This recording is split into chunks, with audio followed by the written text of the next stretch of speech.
ये है एंटार्क्टिका, जो सदियों से इंसानों की पहुंच से दूर और उनके लिए एक बहुत बड़ी मिस्ट्री रहा है। चाहे वो ब्लड वाटरफॉल्स हों, मिस्टीरियस एनिमल्स हों, अंडरग्राउंड लेक्स हों या बर्फ के नीचे दबे हुए शहर हों, एंटार्क्टिका के बारे में कई ऐसी मिथ्स और मिस्ट्रीज हैं जिनका आज भी सुराग नहीं लगाया जा सका। एंटार्क्टिका दुनिया का वो अकेला कॉन्टिनेंट है जहाँ कोई इंसान नहीं रहता, क्योंकि यहाँ पर टेम्परेचर -90 डिग्री सेल्सियस तक चला जाता है। इसके साथ साथ यहाँ पर 300 किलोमीटर/आवर की स्पीड से बर्फ के तूफान भी आते हैं। इसी तरह एंटार्क्टिका दुनिया का सबसे ड्राई कॉन्टिनेंट भी है। इतना ड्राई कि आपको शायद ये जानकर हैरत होगी कि इसे डेजर्ट भी कहा जाता है, क्योंकि यहाँ पर सिर्फ 51 मिलीमीटर बारिश होती है। इस सब के बावजूद पिछले कई 100 साल से बहुत से कंट्रीज एंटार्क्टिका का कंट्रोल लेने की कोशिश कर रहे हैं। एंटार्क्टिका का ये मैप देखें। इस हिस्से को फ्रांस क्लेम करता है, इस पार्ट को नॉर्वे क्लेम करता है, ऑस्ट्रेलिया इस सारी राइट साइड को क्लेम करता है। इसी तरह ब्रिटेन, चिली, अर्जेंटीना और न्यूजीलैंड भी एंटार्क्टिका के कुछ हिस्सों को क्लेम करते हैं। लेकिन आखिर इसकी वजह क्या है? बर्फ की इस तह के नीचे आखिर ऐसा क्या है कि दुनिया की सुपर पावर्स इसका कंट्रोल लेना चाहती हैं? आज हम सॉल्व करने जा रहे हैं एंटार्क्टिका की कुछ मिस्ट्रीज, और साथ ही में हम इसकी भी खोज लगाएंगे कि एंटार्क्टिका को असल में डिस्कवर किसने किया था। और आखिर में हम ये भी देखेंगे कि इस बर्फ के नीचे आखिर ऐसे क्या राज छुपे हैं जिन्हें दुनिया की सुपर पावर्स जानती हैं और इसीलिए वो एंटार्क्टिका का कंट्रोल लेना चाहती हैं।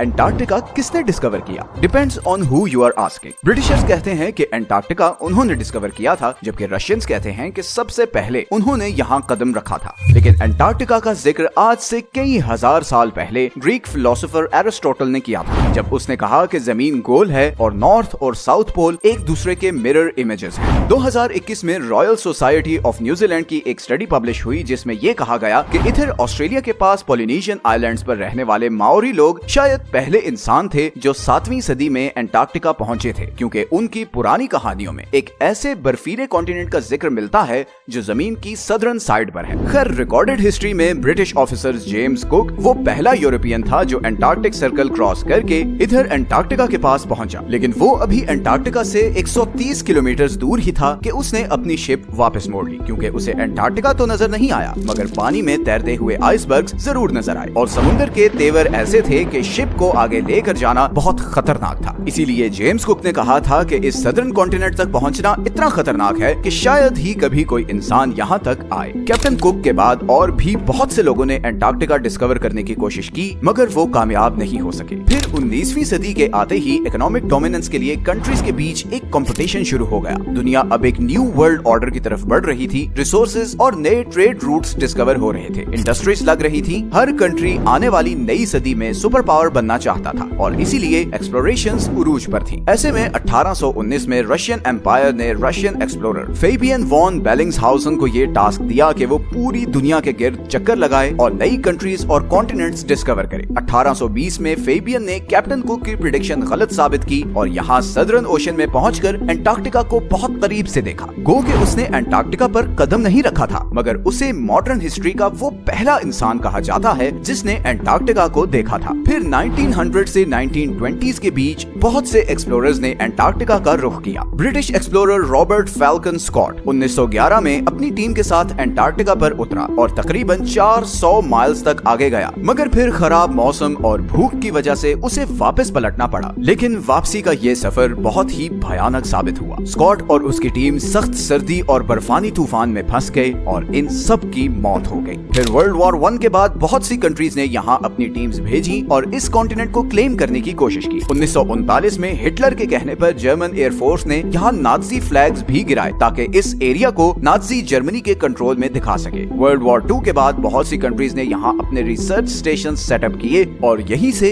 फिर एंटार्क्टिका के बारे में मिस्टीरियस डिस्कवरीज होना शुरू हुई। सबसे पहली और बड़ी मिस्टीरियस डिस्कवरी ये है कि किसी जमाने में एंटार्क्टिका पर बर्फ नहीं बल्कि घने जंगल थे। इंपीरियल कॉलेज ऑफ लंदन के साइंटिस्ट्स के मुताबिक उन्हें यहाँ फॉसिलाइज्ड वुड मिली, जिससे पता चलता है कि करीबन 90 मिलियन ईयर्स पहले एंटार्क्टिका एक गर्म कॉन्टिनेंट था जहाँ पर घने जंगल होते थे। इसके अलावा उन्हें यहाँ कुछ ऐसे इंसेक्ट्स के फॉसिल्स भी मिले जो सिर्फ गर्म इलाकों में होते हैं। एंटार्क्टिका के बारे में दूसरी बड़ी और मिस्टीरियस डिस्कवरी ये थी कि इस 3 किलोमीटर की बर्फ के नीचे 400 लेक्स हैं जिनका अपना ही इकोसिस्टम है। वहाँ पर ऐसे समुद्री जानवर हैं जो पूरी दुनिया में कहीं नहीं होते।